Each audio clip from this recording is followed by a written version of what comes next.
Aloha and welcome to Knitted Paradise, where the needles are clicking and the yarn is squishy. My name is Lucia, and you can find me on Ravelry and Instagram as Pearl of the Pacific. Today is Sunday, January 17th, and this is episode 105. So, hello everyone, and welcome to my knitting podcast about my adventures in knitting, because it is a knitting podcast. All right, let's jump right in. We have the January and February blue and white knit along going on, and you can enter that by joining the group on Ravelry, which is called Knitted Paradise Podcast. So if you go to ravelry.com and search in the groups tab for Knitted Paradise or Knitted Paradise Podcast, it will come up. You can join the group, and there is a thread there called January/February blue and white knit along, I believe, something to that extent. And in there you can post progress pictures, you can post finished object pictures, or just comment or chatter or anything like that. The rules are posted in the first post, so you can see those. Only finished objects will be eligible to win prizes, and there will be two prizes. There will be a yarn prize and a pattern prize.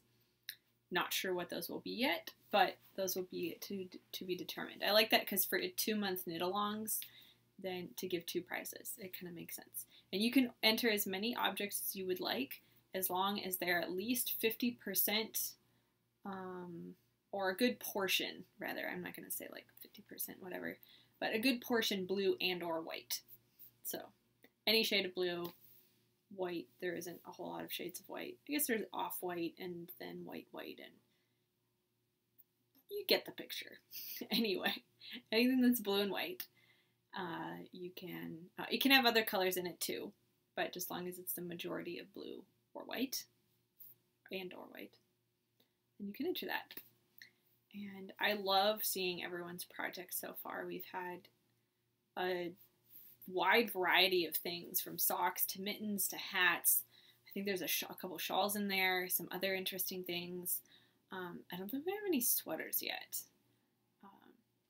but we'll see. You don't have to have started it in January and February, you just have to finish it in one of those months.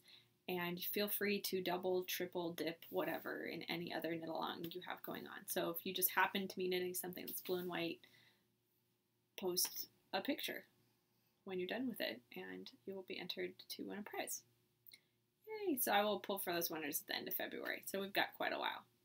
But I just like to mention that every episode, just to remind myself and you that it's going on. Because for 2 months then along, because I tend to forget sometimes, and then all of a sudden I'm like, oh wait, I should post that picture of the thing I finished like 3 weeks ago and totally forgot about. So I'm just reminding you. It's a friendly reminder. Yay! Okay, speaking of knitting, on the island I have one thing, so I will show you that one thing. It is a pair of socks, surprise, surprise, and it's just the only thing I've been working on this week that is not finished. So there are some finished objects, and I am keeping it in my R2D2 bag, which I have discovered is perfect for socks, absolutely perfect, and it fits the two little cakes, and the socks go on top of it. Ta-da! And I've got a notions thing in there, and the pattern is, I have to fold it up into fourths, but it still does fit in there, which is awesome. And I have been using, sorry, that notions, I'm going to remove that because it's making a lot of noise. Okay, there we go. Now the bag won't make a ton of noise. I've been using my Espresso Your Needles, I believe that's what it's called, here. Espresso Your Needles. It's a work-in-progress cozy by Kitchen Counter Crafter on Etsy. That's the thing that came, like, stamped into it. That's why there's a big hole in the middle, because it was snapped into one of the snaps. So that's what I've been using, because it's Star Wars themed, and so is the bag. See? You ask and you shall receive. When I got this, I was like, I don't have a Star Wars bag. Well, now I do. Thanks to my best friends. She's in choir with me, and was sitting, I'm like, look, I see, I'm using my bag, and she's like, I know. I'm like, it's perfect for socks. She's like, I know. She's not a knitter, but she knows. It was great. So this is the Espresso Your Needle cover, and you can use it for I think this is the one, no, you can use it for DPNs or for regular needles. I'm using it for regular needles. So for regular needles, you snap both of these things. For DPNs, you would unsnap this one and put it in there. But I snap both of them in and I stick them in.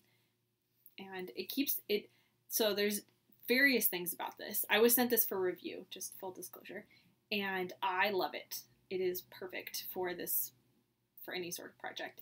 And it's nice because it keeps the needles together and not tangled, because I shoved it in after choir today. I just kind of shoved it in my bag, and I came home and took it out, and the yarn was like all twisted in the needles, and the needles were sticking in the sock and in the balls of yarn, and it was a mess. So this is even if you're not worried about your needles poking through your bag, it's just nice to keep, or your project falling off your needles, because obviously there's all this cord. I'm not really worried about the project falling off the needles.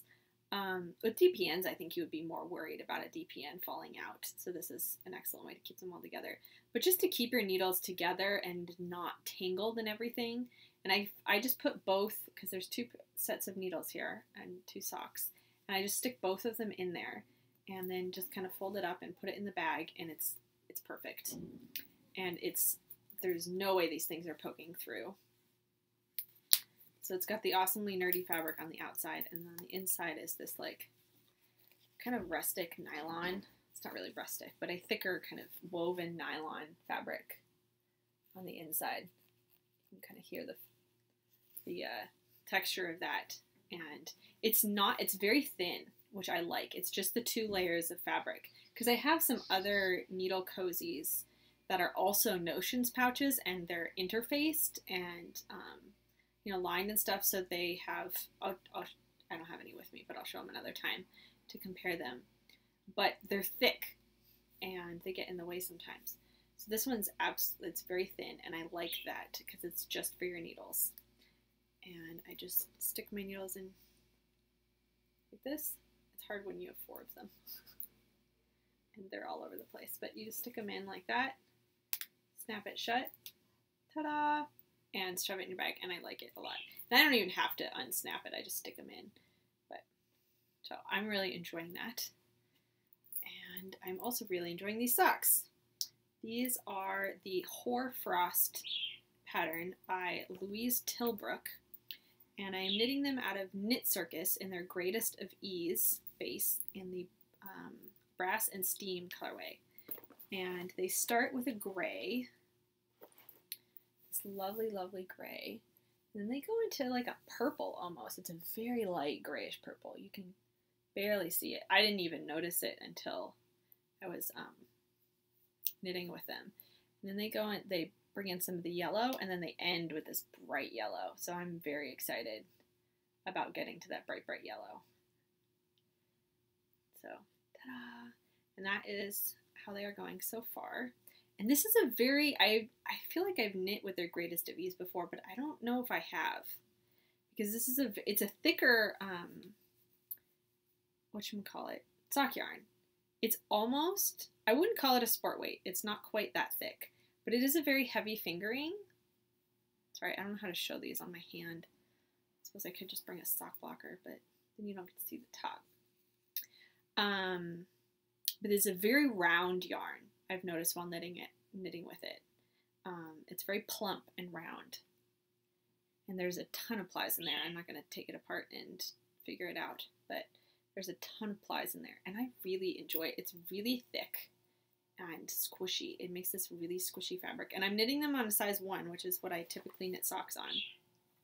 But it's creating this very thick, squishy fabric, and I love it. It's very different than other sock needles or other sock yarn that I've used. It's closer to a sport weight feel to me than it is to a fingering weight feel, but I'm really loving it, and I love this pattern. It's very easy to memorize once you get going.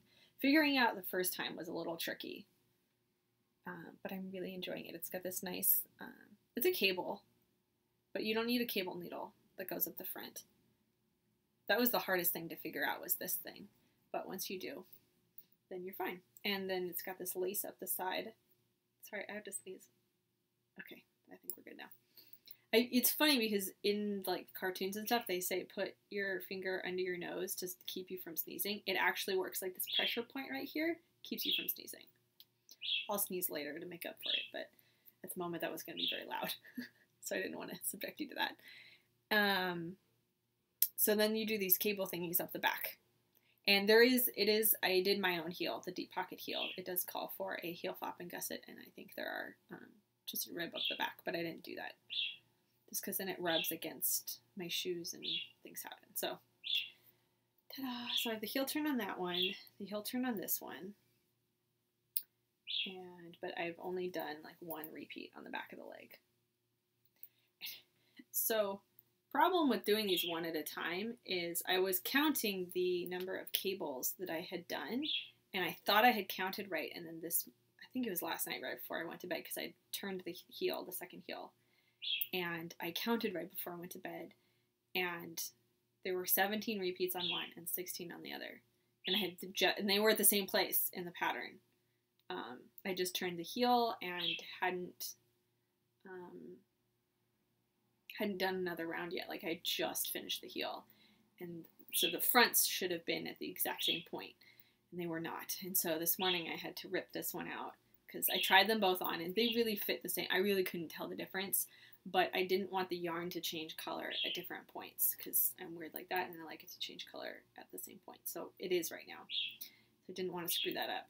So I ripped it back, one repeat, and then knit the heel again.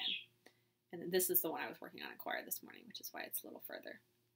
So I'm really enjoying these. They're coming along quite quickly. And yeah, these are pair number 4 for the year. So I said last time that my goal was 36 pairs for this year, and that was 2.5 socks per month.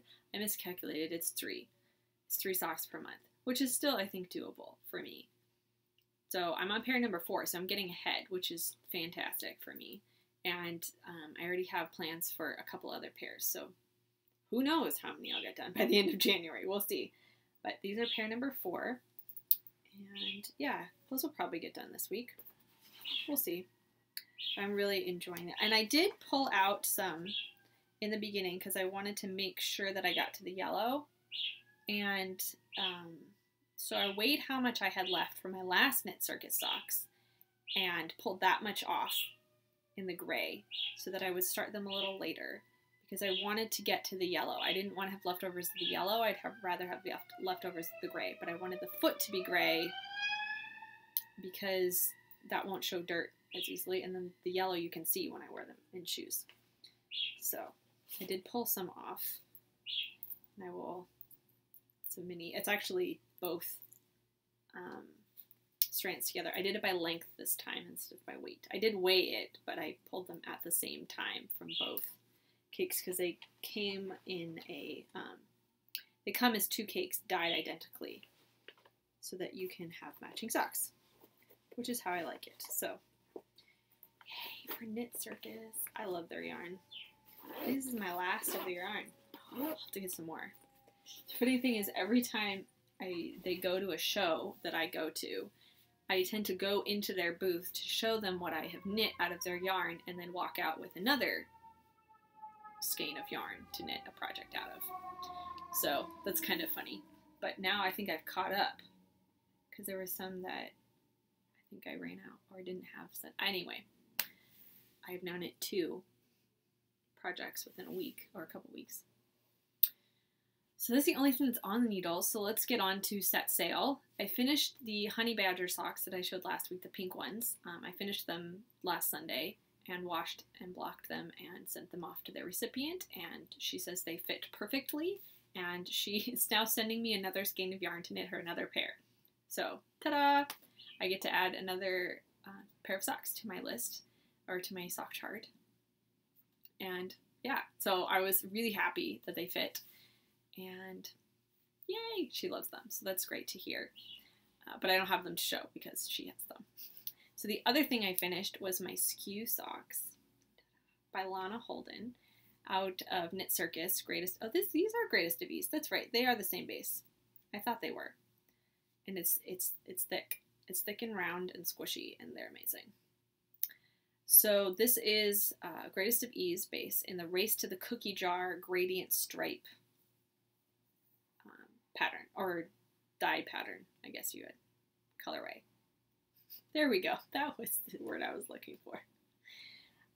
So I'm really, really happy with these. These fit perfectly. They match. I did have to pull some yarn out of one of them in the middle somewhere to make them match at the top. So I don't know what happened, if my gauge chained or something else happened. But these are knit. I did show them. It's falling off my lap. I showed them last week and of course the week before, but they are knit on a bias. So you start on one toe. So they are like one foot and the other foot, which is weird because then you have to remember which one's which. Otherwise I just kind of throw socks on, except for the ones I'm wearing actually. They're another KnitCircus pair that I knit that you have to have, well, I guess you could put them the other way. There's a cable up one side and I like it on the outside, so they are one foot or the other, but they're not shaped differently in the toe. But these are shaped differently in the toe. These would not fit your other foot. But they are knit on a bias, and then, so the front of them just looks diagonal, which I just love how they look. And then the back is also that sort of look, but on the heel, you do, if you watch the Stockinette Zombies, Megan talked about this because she's knitting a whole bunch of these. She talked about these on our last podcast. But so you knit up and then you do the gusset increases and then you knit this kind of like extra wedge of things. And it looks like a thumb gusset for a mitten. And then you Kitchener this part together and that creates the heel. And then once you create, and then you decrease those stitches and then keep knitting, and then there are some short rows once you get to like here. Then you short row all of this until you are straight, and then you do some ribbing. So I really enjoyed these. I'm going to knit another pair, which is weird for me because I don't usually knit the same pattern twice, but I really liked it once I figured it out. I have ripped these back, I don't even want to know how many times, but they fit perfectly now. So I figured it out, I've conquered the pattern, and now I'm ready to knit it again. One of my friends really likes them, so I might be knitting her a pair, the one who gave me the R2D2 bag. I already have some socks lined up for her this year and the yarn already, and one of them is a self-striping, and so I think I'm going to do that in this pattern for her. And yeah, so I really enjoyed them. The modifications that I made was I started the gusset earlier. There's a bunch of different steps in the pattern. There's like the toe, and then there's the mid-toe, and because it's not just like toe, foot, heel, leg, cuff. There's some intermediate things, and so I started the intermediate gusset before you do this extra section over here. I started it earlier, and I increased a little bit more than they had suggested, and just to give a little more room on top of the foot, and because they were pulling across the top of the foot, which I really hate. So I created a little bit more room there, and then a little bit of extra, or a few extra, I think like 3 or 4 extra stitches in the end. It really wasn't a lot, but 3 or 4 extra stitches, let me tell you, across the top of your foot makes a huge difference. So I just decreased a little more rapidly for the gusset on right above the heel. You can kind of see those. You can't really see them, but they're decrease 3 instead of 2, and then you go to a decrease 2 up here. So you can kind of see those a little bit. I did them every decrease round rather than every other, just to make up for those extra stitches, and then it worked out fine in the end. Ta-da! And I'm really happy with how those turned out, and I cannot wait to wear them. I almost wore them today, but I wanted to keep them nice for you guys to see. So these are what the one side looks like, and then this is what the 2 sides look like. So they do this kind of funky thing around the heel, but I really like it. Ta-da! Apparently there's something exciting going on around me that there needs to be lots of sirens, but ta-da. So those are done. I'm very happy with them. So I've said like 14 times now because I'm really, really happy with them. And the other thing I finished, which you never saw because it's a hat and I knit it super quick, is the Fluid Slouchy Beanie by MaCall. And this is out of another Crafty girl in her merino worsted in the Unholy Offspring colorway. And I bought this yarn at Stitches, I think. Yeah, I bought it at Stitches this past year. And I've been eyeing this colorway ever since she came out with it. It's inspired by Toothless from the How to Train Your Dragon movies and things. So I've been eyeing it ever since it came out, which is funny because I'm not typically a neon type person, but I loved it. I also am obsessed with Toothless, so that was really fun. And I saw she had it in a worsted skein. The problem was I didn't know what I wanted to make with it, and so I didn't know what weight to buy it in, but she had it in a worsted skein at Stitches. I saw it and I was like, oh, I really want this, but I don't know what I'm going to make with it. She said, you're going to make a hat, Lucia. I'm like, okay, Sarah, I'll make a hat. So here's my hat. And I'm really happy with it. It is it's a folded brim. So you start here and knit a certain number of rows. It's a paid for pattern, so I won't tell you how it works. And then it's a purl ridge, which you often do for turned hems. And then you knit a bunch, and then you pick up, and then you knit and do some decreases. And I love it. It's not washed or blocked because I wanted to wear it today because it is super cold outside. And it's perfect for today. The brim was super thick, and it's nice and warm. I'm really enjoying it. I started with a small size, and I tried it on, and it was like it fit. It wasn't too small, but I'm realizing I like a little bit more room in my brims, just because I don't like the brim to really pull across like on my head. So I ripped it out and cast on the larger size, and that worked much better.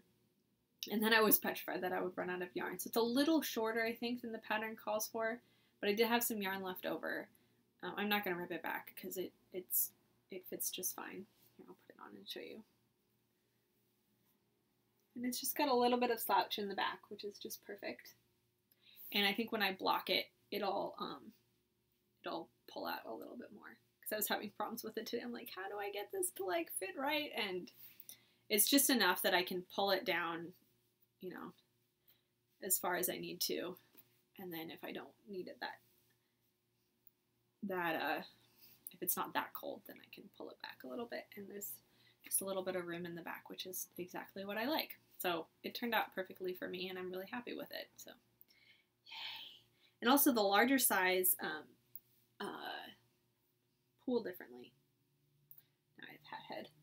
But when I was knitting the smaller size, I was getting this huge kind of like moving stripe of the neon, which is kind of fun. I'm like, well, if it just kind of stays that way all the way up, it'll be kind of fun, just as like the single stripe. But it wasn't. After a while, it was starting to move around. I'm like, ah. So with the bigger size, it for the brim, because it's got a few less stitches, it swirled around. And then once I increased for the body of the hat, it actually does swirl around, but they don't touch, so you don't notice that it swirls around. It just looks random. So if you really look, it does swirl, but it's very, very short swirls. So, and they don't touch, so there's no pooling, which I like. I don't mind the pooling in the brim. So, Fluid Beanie, if you want to check it out. It's a quick knit. I mean, I knit that in like a day. I mean, it probably would have been less. Or you can usually knit a hat in a day. I think it's a fairly quick knit. But I had to rip back the cuff and re-knit it, which was kind of annoying. But it's okay. It's worth ripping it back when it fits. So those two projects, which had plenty of ripping back, the socks more than the hat, are now done. Yay! So on to From the Mainland. Yes, that is next. So I will start with a gift that I was sent by one of my viewers named Dominik. Hello, Dominik. And he contacted me and so sweetly asked if he could send me a hand-knit shawl that he made. And I said, well, of course. That would be lovely. So he sent it to me, and I received it this week, and it is fabulous. It's like the sage green. It's really hard to see this color, but I think that's pretty accurate. But it's this lovely garter stitch. Actually, I don't think it's garter stitch. It's got, I don't know what the pattern is, but I really like it. It's got these kind of ridges, and it is very squishy, is very thick and squishy, which will be very nice for cold weather, which there is a lot of here right now. And so this is typically how I wear my shawls. And I really like it. It comes down to a nice point. Oops, everything's backward. And will keep my neck nice and warm. I can pull it up over my face if I need to, which I've been needing to do quite a lot this week. But I really like it. It's, yeah. Where's the other end? Somewhere under here. But, so thank you, Dominik. This was very sweet of you. And I love the color. This is totally my color. I love sage green. So you got that right. Ta-da! So I'm going to take it off because it's a little warm in here. But I love it. Ta-da! So I'm going to add that to my shawl drawer. And it's nice and long too, which I like. It's actually the perfect length. Oh, he's got caught on something. Ta-da! But it's about my wingspan, and it stretches, which is really nice. So ta-da! I like it a lot. I will probably be wearing that quite a lot this winter, but it is very chilly. I've been tending to go for, I like my really pretty fingering weight shawls for the fall because I can show them off, but for the winter, I've been going for my thicker shawls a lot more, which I don't have a lot of, I realized. So I've been tending to wear kind of the same ones over and over again. I do have some thicker scarves. I have my Harry Potter scarf, which I don't pull out very often, but I should. It is very thick and warm. And then a store-bought one. It's this pretty plaid purple. It's almost a blanket scarf, but not quite. And so that's what I've been wearing a lot of recently, because it's been rather chilly. All right, the other things was I ordered some yarn, and I got it in the mail, because that's when you order yarn online, that's what happens. I don't know what's going on. Anyway, I ordered some self-striping from Mint Rain, and I've been wanting to try their yarn for an awfully long time, and I've been hearing a lot of people talk about it. Finally, I was like, you know what, I'm going to try this. And I got another skein for my swap partner, so her package is now in the mail, and she should be getting it any day now. And so, but while I was getting her skein, I'm like, well, I'm going to get me a skein too, because why not? So this is what I got. This is the Gryffindor self-striping colorway. So speaking of my Gryffindor scarf, I'm going to now have some Gryffindor socks. And I did contemplate doing the Skew socks, and I may do them still. I'm not entirely sure. But I'm really liking it. It's very soft, and ta-da! So I'm really happy with that. And yeah, the other thing I ordered, oh, and she also sent me a little bag of locking stitch markers, which I thought was very nice. And you can never have too many of these, I've realized. I always need more in every bag, so yay for that. And the other thing I got was some MCN worsted from Sun Valley Fibers in the Bazinga Blue colorway. Ta-da! Because my friend who gave me the R2D2 bag requested a hat, and she wanted bright navy blue. And so I contacted Jeanette because I know she has lovely blues, and I know that this friend likes, she has a cashmere hat, or like a cashmere wool hat that she loves. And so I thought, you know, MCN, that's what I need. So I contacted Jeanette, and I'm like, okay, I need the perfect blue. And so she sent me a picture of like all her blues lined up. I'm like, okay, so I showed it to my friend. I'm like, okay, which one do you want? And so she picked this one, and I think that will be perfect. So it's a hat that she found on Pinterest, and she sent me a picture of, so I'm going to have to deduce the pattern from said picture, which could be interesting. I know there's some brioche in there, which I've never done, so that'll be fun. I think it has a double thick turned brim as well, but it's ribbed, so it'll be, I'll probably use something very similar to this pattern, but in ribbing rather than in stockinette. And so that hat will be going on the needle soon because it's chilly and she would like it soon. And they sent me this lovely postcard that got bent in the mail, unfortunately, but of some sheepies. I think there's a sheep on their farm. They do have a farm. So thank you. And I will put that up there, up here with my chicken. I guess I never showed this off. This is my chicken from Joanna of Knitsman Farm. A very curious chicken, like, hello, hello, what are you doing? So I've been keeping that back here. There's actually a lot of fun things on the shelf that I never talk about, but oh, we'll put that up later. I suppose why I'm talking about the shelf. This is Chloe right here, who I decided to add today. I was frantically looking for something before the podcast, and I saw her. I'm like, oh, why don't I put her on the podcast? So I put her over here, sitting in front of the lovely poinsettia plant. And then I sat down and I realized that we match. Non-intentionally, completely unintentionally, but we totally match. So this is Chloe, who I knit, I don't know, it was a while ago now. And this is the pattern by Susan B. Anderson from the Spud and Chloe on the Farm book. And ta-da! This is Chloe. And so we have our matching cardigans. This is the Ginny cardigan. I'll show you the back in a minute, but this is the Ginny cardigan that I knit from the unofficial Harry Potter book magazine thing. And she has a nice dress, and then her knickers, and her little shoes. And she's cute. She's got a nice red ponytail. I'm not wearing mine in a ponytail today. Maybe I should do that. Then we'll really match. But I knit her, and I changed the eye color. Because she's originally done with brown eyes, but I wanted her to match me, and I have blue eyes, so. This is Chloe. So she's gonna, I might leave her there. I might have to put her away so the cat doesn't think that she's a toy, but, I mean, he does think that she's a toy, but I'll put her away and bring her back for next episode. And so that's it for From the Mainland. Flora and Fauna, I had the LGF Suri review of these lovely things that I wanted to talk about, which was the thing I was frantically looking for the podcast. I'd put it somewhere safe. You know how you do that? You're like, oh, I'll put it here and then I'll remember it. No, totally didn't remember where I put it. So I found it. It was totally not where I thought it was, but I found it.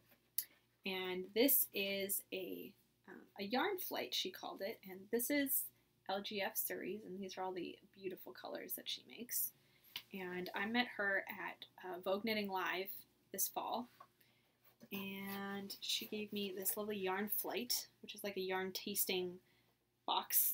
And it came with all these little adorable little cups with little yarn tastings in them. And this is what I have left from knitting all of the little buntings.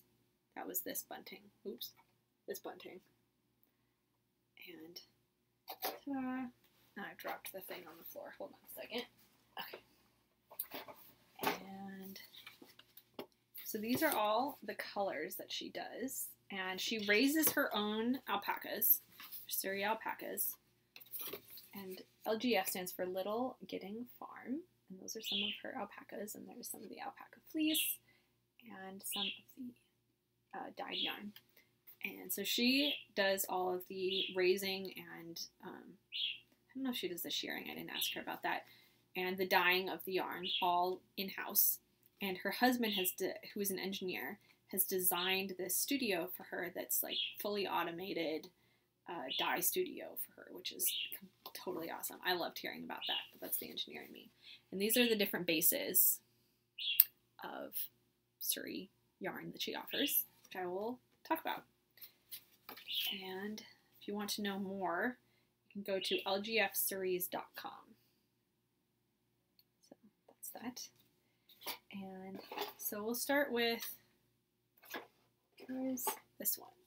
So we'll start on this end. This is their lace weight. And it is, let's see, it's called Suri lace. It's a 2-ply lace weight. It's 100% grade 1 Suri alpaca, 430 yards and 2 ounces. Obviously, I didn't get a 432 yards. I don't even know how many yards are in here. And it is very, very light, very fluffy. You can see it's got this lovely halo in it because it is alpaca. And I really enjoyed knitting with it. It would be perfect for a lace project. And it actually, now that it's blocked, it did fuzz up a little bit when I blocked it. But it's keeping its shape rather well. It is kind of drapey, which alpaca generally is, but it's very, very soft and very, very light. Those would be the soft and light, I think, would be the two words I would use to describe that the most, for that base. And the next base was the mustardy color here. And it was the Suri Ultimate, which is a 3-ply fingering, which is 100% Suri alpaca as well. And that comes in 300 yards and 3 ounces. Ooh, just got dark outside. And that was a little finer. So this is still 100% alpaca, but it's a little thicker and still very drapey. It still has very similar qualities to this. It's just a little thicker, but it's very soft, still very drapey, and still very fuzzy, which is nice. So this would be good for a shawl. Like these two I think would be good for shawls, or a nice drapey cowl. I don't know if I'd do a hat out of it. It doesn't have enough structure, I think.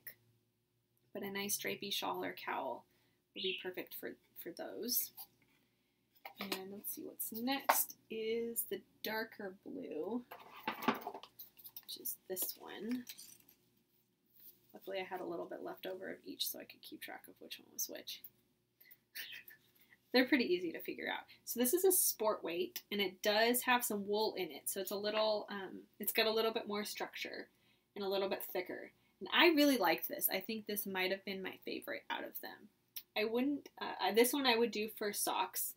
I mean, not socks, sorry, but a hat. It has enough structure for a hat. And, or a cowl. It is, it feels, I mean, you can feel the wool in it. It's still got the halo from the alpaca, but it does have that more rustic, sturdy feeling from wool, which I like. So that would be good for a hat or maybe mittens. This would be very warm for mittens. I like that. And you can knit it at a tighter gauge. Next is the purple. Oop, let's keep these tags with it.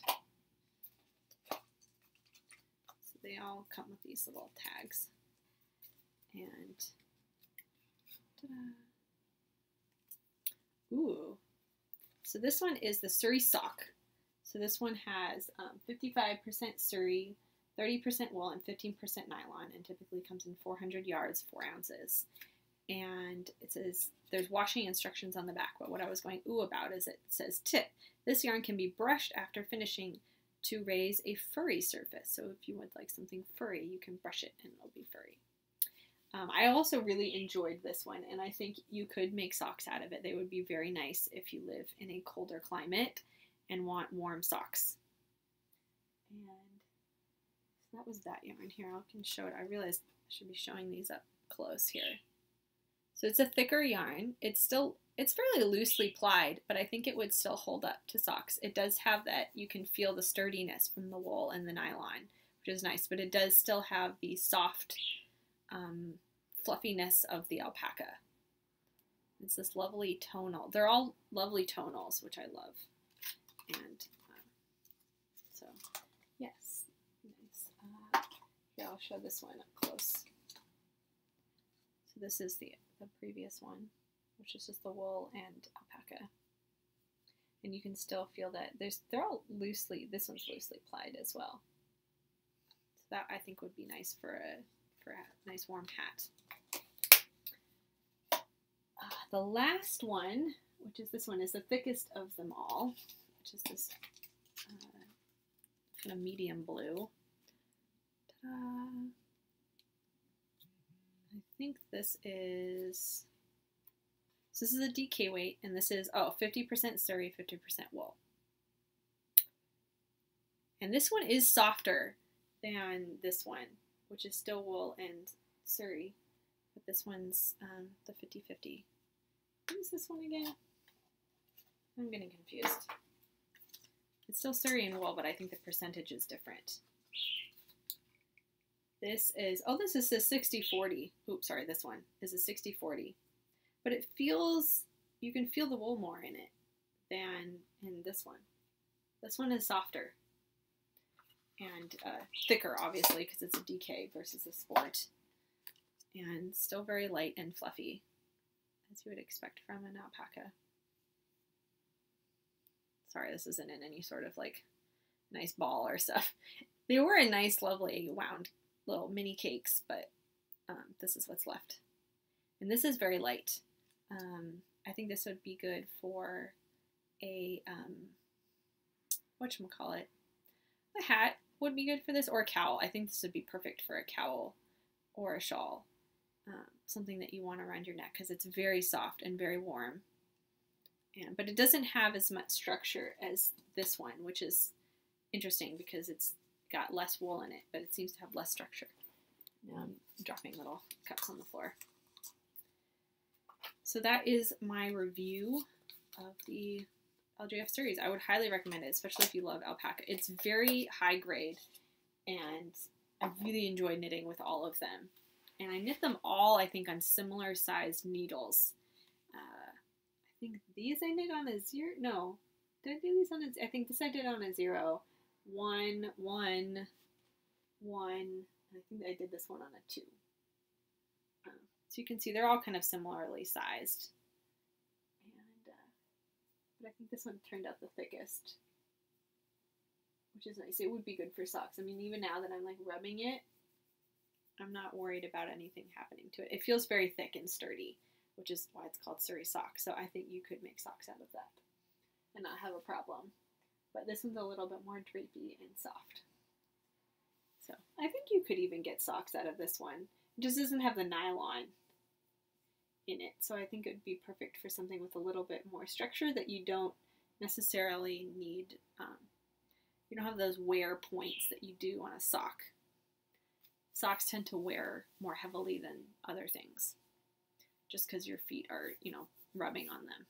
So it's just a matter of, you know, it's a fact of life that your socks will wear out faster than a hat because your hat just sits on your head. It doesn't like rub against your shoes and your feet all day. So I'll show this just to give you the last look at it for now. And if you have any questions, let me know. I would be happy to answer any questions, but that's my review of these lovely yarns. Okay, so next, someone asked me a question on the Ravelry group about what do you think, or the question was rather, what do you think is the longest lasting sock yarn? Because they want to knit a pair of socks, or she wants to knit a pair of socks and wants to know what would be the longest lasting sock yarn. My personal view would be anything with nylon in it.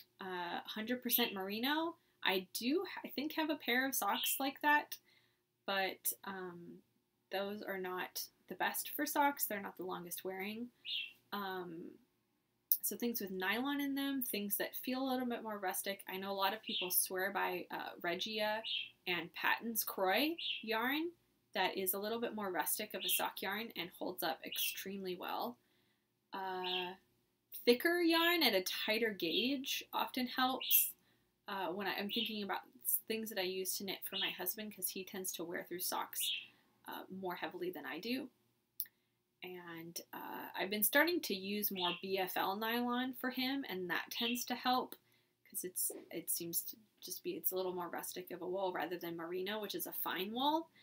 So that would be my recommendation, would be like a BFL nylon kind of base, or something that's not necessarily merino. I know merino is nice and soft and squishy and we all love it, but for longest wearing socks it may not be the best.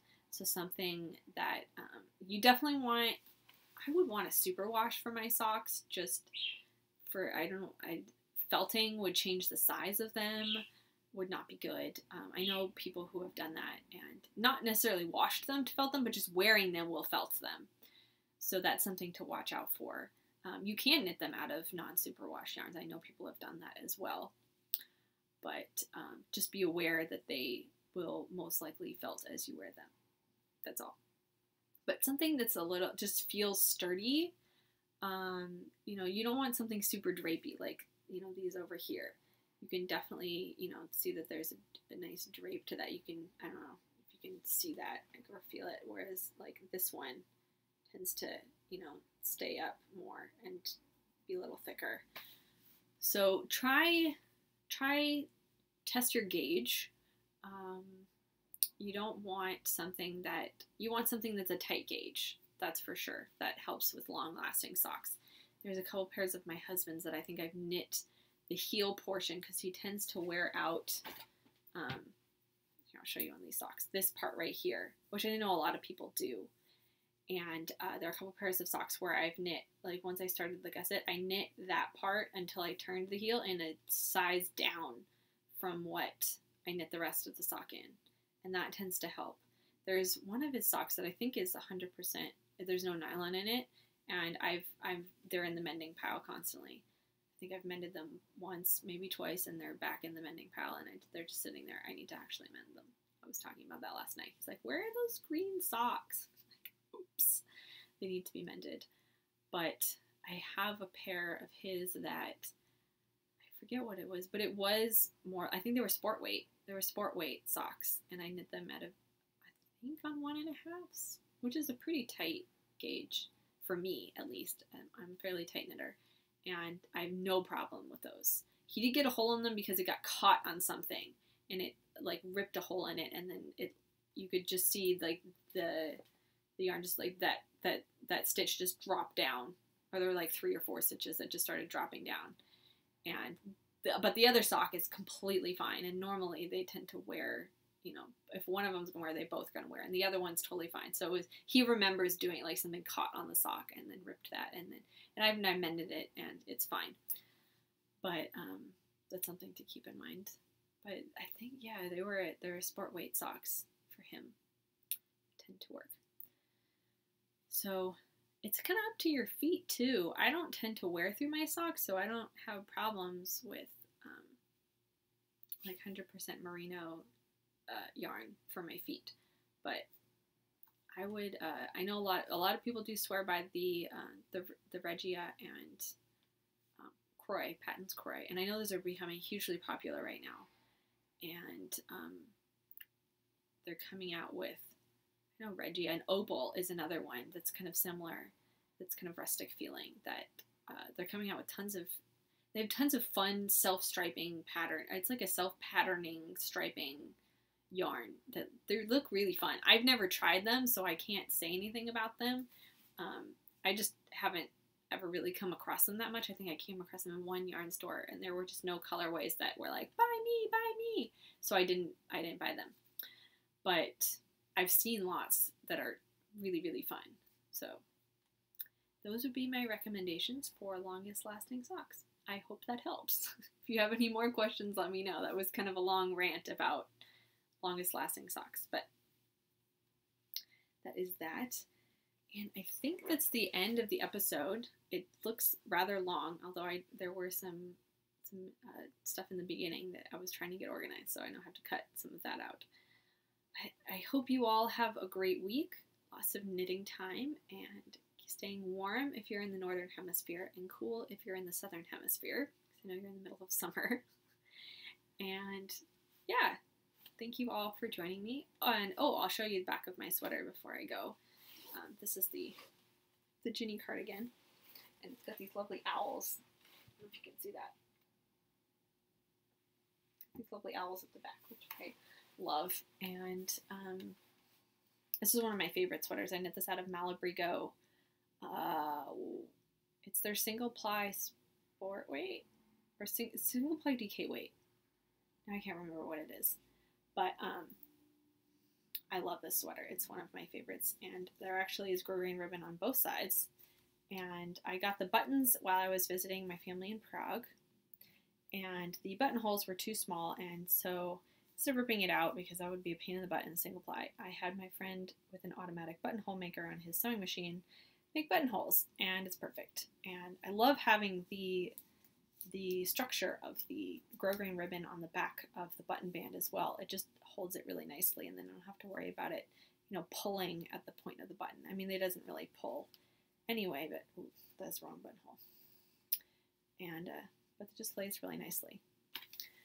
So I hope you all enjoyed this episode, and I will see you again next week. Bye!